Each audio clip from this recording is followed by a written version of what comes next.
Good evening and welcome to another segment of A&M Political Views. We are your hosts for tonight, Avie And Watts. I'm Michelle Tyson. And tonight's segment, we're going to be covering a little bit about the COVID relief plan that Donald Trump is trying to put together for us, quote unquote. And also, we're going to cover a little bit of local news in regards to what is it, the Muskegon County. The Muskegon County Union president. There you go.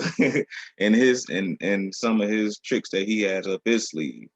Because for one, basically, it almost seemed like with these two leaders in particular, it seemed like they're kind of playing with people's money, in a way. Because for one, I mean, Donald Trump, he did push through a $600 stimulus. To me, that's not enough. I don't even know why $600 even came out of their mouths or even thought up as an idea. Um, Also, excuse me. And also, hopefully, I guess once he pushed his other one through, even though it's been denied already by the Republicans, hopefully we can come up with a solution to where everybody can live comfortably under this pandemic, and hopefully it's not another government shutdown. But I'm going to let Ms. Michelle elaborate a little bit more on these two topics, and I'm going to pass the mic over to her. All right, you guys. Well, as you know, the COVID-19 bill um, is on the table right now, and that is the hot topic at the moment. And President Trump has not signed the bill. We have until Monday actually to um, get to figure out what was going to be going on. Um, our unemployment will be affected. Well, it is affected as of today. Actually, unemployment has stopped for so many people. Today is the last day for Yes, unemployment. December the 26th 26, yeah. was the last day for unemployment. So I really feel sorry for those who were relying on unemployment to make it financially. And then also on the 28th, there will be a government shutdown if they don't decide on Monday to go ahead and pass this bill through. If the bill passes, then there will be stimulus checks, and also there will be cutbacks on the foreign federal aid bill. And there is supposed to be some more cutbacks on some more spending that was said that was supposed to be minute and that we can wait on. So the major issues right now is our unemployment. Um, Unemployment is very, very valuable to some people right now because that is their only means of income. I'm hoping that by Monday they can pass a new amount or at least another plan put in place, at least implemented to be put in place for Americans who are in dire need and who are jobless right now and who will be losing unemployment because there will be a lot of millions and millions of people losing unemployment um, starting today, actually. Mhm. So, again, my heart and my prayers go out to everyone who is being affected by this. And I hope that Monday we see the results that we really should be getting. And to President Biden and to Vice President Kamala Harris, I commend you guys because you're coming into like a battleground that is already in full bloom war. Um, Yeah. and the country is like really looking at you guys to see how you guys are going to handle this. And see if we're gonna come out on top, to see if we're gonna come at least in the middle. I think for most of us, we just want to come in the middle. We don't even need to come out on top. I think we just want to come out in the middle, just comfortable. We've had a lot of people, family members who have died due to COVID, and it's just been really hard. People suffering from mental illness through COVID. It's just really hard right now, and I really really hope they get this together because politics is very hard. The checks and the balances, they all got to even out. It's all um, consumer demand. So I But it almost seems like it's almost a stall tactic to me what Trump is doing oh yeah. because in a way. I mean, because why would you, set such a low amount knowing people can't, we can't live off $600 a month, and to turn around and push another one through, it seemed like it was almost a stall tactic, and it was. I mean, it seemed like he has a grudge because he lost, and he's going to leave that on the table because by the time that goes through, if it even goes through the new proposal for the new stimulus, by the time that goes through, he's going to be gone as president, and we're going to have a new one. So that's going to leave them left with making the decisions of what the stimulus check is going to be like. So it's like he's putting a whole mess. I wouldn't call it a mess, but he's adding more, you know, Fuel stuff to the fire. fuel to the fire, and leaving a lot for them to do, and they haven't even been they haven't even been sworn in yet. So it's like he's leaving a lot of homework and a lot of paperwork left for them to fill out. As soon as they get there, it's almost kind of childish because it's a grudge, but it's affecting a lot of American citizens. Well, did you expect anything less from Trump? I mean, because I think I remember reading an article where he was saying that during the election he was saying he was going to stall with the new stimulus checks until he got elected back in. That's so right. He already had a grudge. Yes, he did. Yes, he did. So, you guys, we just wanted to make sure you be aware of what's going on and what to look for. But for our local news, goodness, the union president of Mercy Community Mental Health, his name is Hassan Zahada. I hope I said it correctly. I'm terrible with last names. You're better than me.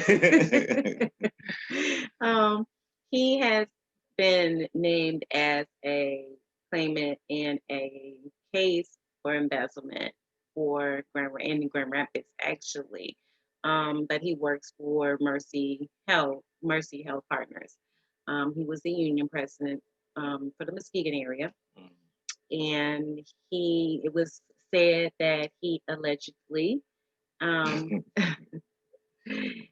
decided to take some money and spent it on furniture, home repairs, and other personal needs to fit his lifestyle. And they also found out that he had $3,325.35 still in the bank account as of December the 9th. And that was from the membership dues from the people from like Mercy Health Partners, and he was trying to get Trinity Health Partners also dues, but they wasn't going for it. They were like, "Hold on, this is a new account. Why do we have to put it in here? We're not going for it." So it kind of raised red flags. I don't understand why he would do such a thing, especially when we are already in such financial crisis right now, and a lot of people, healthcare especially, everybody needs their health care as much as possible. So for you to be living your best life, yeah, and he was getting ready to go to Turkey. So, so he was gonna skip town. He had already had one trip to Turkey, and he was planning on leaving and going to Turkey with everybody's money. So I'm glad they caught it in time, because just imagine how much money he would have been able to get away with if he would have kept doing it. I mean, there's no telling. He was at 3,000. By the time he left, he could have been at 5 grand. That's a lot of money, and people don't have it like that right now, just for someone to actually be trying to. It seems like that's an epidemic around with all these leaders playing with people's money and trying to pocket money. Yes, that's locally, nationally. Yes, it's almost like what we talked about last week. Leaders not doing the right things. It's not really allocating the funds properly. Properly where they really need to go. Yeah. I hope we in the future that we can pick better leaders to, lead us and guide us in the right direction. Um, I hate that things turn out like this, and I hope everything works out for Mercy Health Partners to resolve this and maybe get their money back to the members who were improperly taken advantage advantage of because Manipulated. yeah, that was wrong, totally wrong. Because I know I pay for healthcare and I know it's hard. Expensive. Yes, very expensive, Mhm. especially, even when you don't have a family, it's still expensive just for healthcare alone. So yeah, I really feel sorry for those all those workers that paid those dues and he just blatantly took advantage of. I really, my heart goes out to you guys and to Mercy Health Partners as well. I hope everything goes well, and I hope you guys can recover your money, at least some of it, to put back in. Um, to, you know, Man, he was really gonna skip town with the money yeah, too. he That's really was. crazy. He was getting ready to skip town. That brings us back to saying, hire within your own community. I'm sorry. I have nothing against anyone, but that's just my own personal opinion. Hire within your own community, within your own town. That way you don't have to worry about them going across country, escaping. I Mhm. mean, if we do, it's going to be easy to find us because we got to purchase a passport to go anywhere. So, when you hire outsiders, then they have a better opportunity to leave and disappear on you and go back to wherever they Leave you came high and from. dry Yeah, leave with you no behind. regret. So, I think we need to take a better look at hiring within, um, because I really do believe that hiring with hiring within first should be our first priority, then Mhm. outside. And then because usually, I mean, for example, and that's a good point because, for example, I mean, if you are like the city of Muskegon Heights, our roads are not the best, actually the worst. But if you're not from the Heights or you don't live in the Heights, it's not going to affect you because I mean, you don't ride through the Heights to even, see the potholes and the bumps and the bruises all in the street. So it doesn't affect you. So I mean, you can allocate the money somewhere else if you like, only just to benefit your own self Right. because you don't ride up these streets every day. But if you did, like we did, and you were an elected official, oh, well, that would be the first thing on your agenda. I know it'll be the first thing on my agenda because I ride Definitely. through the we ride through the city every day. So I really encourage people to really, really elect qualified and people who are really passionate. We can't stress that enough. People who are really passionate about their communities and really have a passion for the people that live in their communities. Yes, definitely, definitely. We just want to thank everybody for tuning in to our show. We have different topics. We have guests. You never know what we're going to discuss.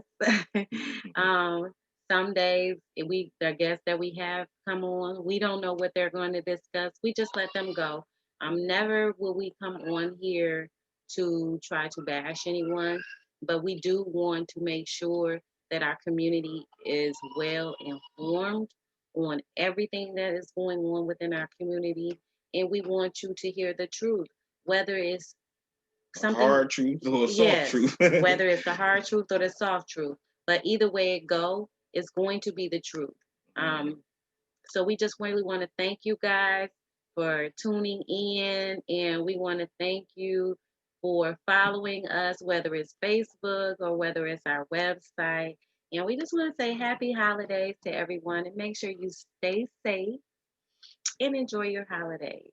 And once again, thank you for tuning in to another episode of A&M Political Views. We are your hosts, Aviance And I Watts, am Michelle Tyson. and we encourage you guys to stay warm, stay safe, and enjoy your holidays. And peace. We'll see you next week.